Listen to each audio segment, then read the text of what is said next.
Assalamualaikum warahmatullahi wabarakatuh. Waalaikumsalam warahmatullahi wabarakatuh. Saya muliakan dan warga masyarakat Kota Banda Aceh yang saya cintai.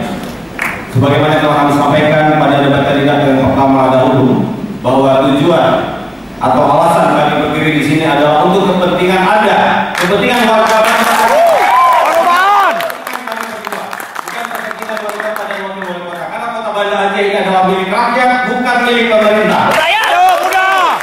Saya menghimbau kepada seluruh masyarakat Kota Banda Aceh yang menyaksikan siaran debat kandidat pada malam hari ini.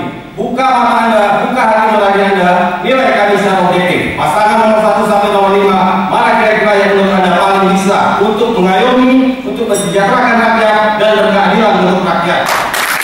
Hidup yang muda. Kota Banda Aceh dengan membutuhkan dukungan yang ikhlas. Bila Anda seorang korban tsunami yang sampai hari ini belum mendapatkan rumah bantuan, kami menerima dukungan Anda dengan senang hati. Yang sampai hari ini masih berjualan di pasar yang tidak nyaman, kami menerima dukungan Anda dengan senang hati. Tapi apabila Anda mendukung kami dengan harapan, pabrik, jabatan, proyek, uang dan sebagainya,